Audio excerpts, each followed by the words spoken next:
Prime Minister Narendra Modi, who is in Washington for his 3-day US visit, is all set to meet US Vice President Kamala Harris today.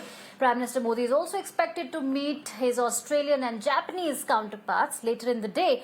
But before the formal engagements, he will interact with the CEOs of top US companies. Remember, this is Prime Minister Modi's first major foreign visit since the pandemic outbreak. Tomorrow he'll hold the first ever bilateral talk with President Biden, and then he will attend the Quad Group meet and address the United Nations General Assembly during this power-packed itinerary for the US. In the overarching scheme of things that are unraveling here in DC, is that there are some certain bilateral concerns, and these are, remember, important democracies in Indo-Pacific, countries with whom we share democratic values in the same region that we are there, and the countries who have seen in the very recent past repercussions of China's aggressive behavior, China's belligerence. In fact, Australia is one such country which has actually nearly done a 180-degree turn on their relationship or their responses to the Chinese in the very, very recent past. It's almost the same kind of situation, other than the Chinese ingress into our territory in Ladakh with the Australians. So my sense is that there are important strategic and otherwise bilateral concerns between India, Japan and Australia. And the Prime Minister, whom we all know is a hands-on man, wishes to discuss this on a one-on-one basis much before they enter for a multilateral forum, that is the Quad. And as I said, that everyone here in this capital as well, at this point in time, even at the apex of the Ms. Biden's administration, is a little coy in discussing the military component. That's not the hesitancy. That's not the hesitancy that only the Indian administration has. So my sense is that the bilateral military arrangements are something that are always more workable, more pragmatic, more easier to come by than having a very robust component. Remember, military alliances, Rahul, even NATO, they are not very easy to maintain. They are difficult alliances. They're difficult to fund, difficult to maintain when multilateral approaches come in.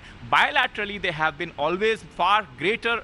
They've always had a far greater chance of success. They have in the past proven to be far more successful. So my sense is that is what the Prime Minister wishes to etch here with these leaders.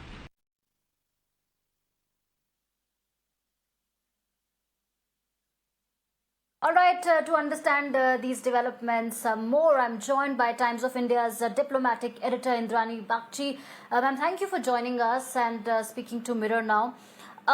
These very important talks are being held, as you can say, in a new world. The pandemic is there, and the Afghanistan crisis, the US and China, again, as usual, are at loggerheads. How do you see these talks pan out? There is AUKUS, there is Quad Summit. For our national audiences, if they were to look forward to something, how does this, these meetings, Prime Minister Modi's bilateral with Biden, then meeting with Kamala Harris, what does that mean for the international community and India per se? Yeah, thank you. The bilateral meetings between Prime Minister and President Biden and Vice President Kamala Harris are part of the high-level engagement that India and US have. And frankly, if it hadn't been for the pandemic, he may have gone last year to engage with that, earlier this year to engage with them. But that wasn't possible.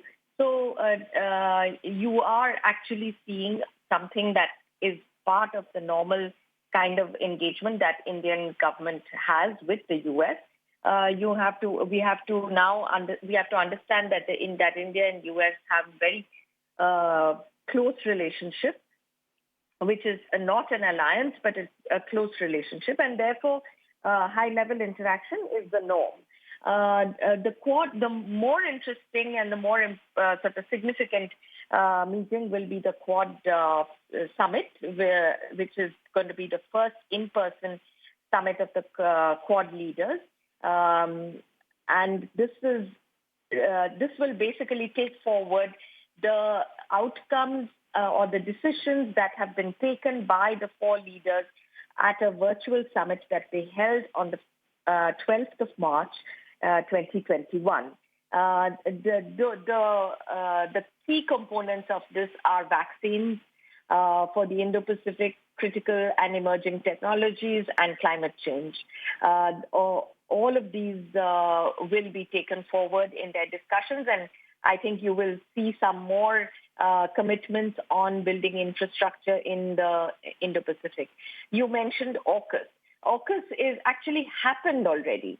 There's nothing new to happen in AUKUS. They've already announced the security partnership between the US, UK, and Australia. The key portion of that is the US and UK agreeing to build nuclear submarines for Australia. That is already done. Now, what the impact of AUKUS on Quad, we will see as we go forward. But my sense is it is actually going to boost the military component of the Quad. You see, the Quad doesn't actually have a military component. However, the Malabar naval exercises, which the 4 countries conduct, is de facto the military arm of the Quad. So if Australia comes into this grouping with nuclear submarines, this would only get a boost because obviously these nuclear submarines are not aimed at India or Japan.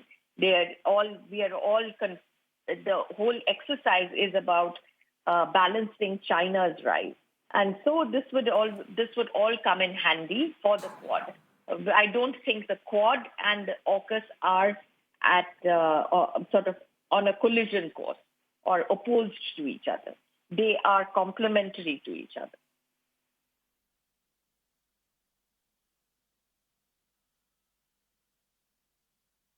All right, that's an important point that you raised, that they're not at collision, but they are complementary to each other. Thank you, Indrani Bagchi, for making time and speaking to Mirror Now. And all eyes are on those 2 very important meetings. Prime Minister Modi is going to meet Kamala Harris, and then tomorrow he's going to meet US President Joe Biden. With that, it's a wrap. Stay tuned to Mirror Now for more news and updates. Thank you for watching.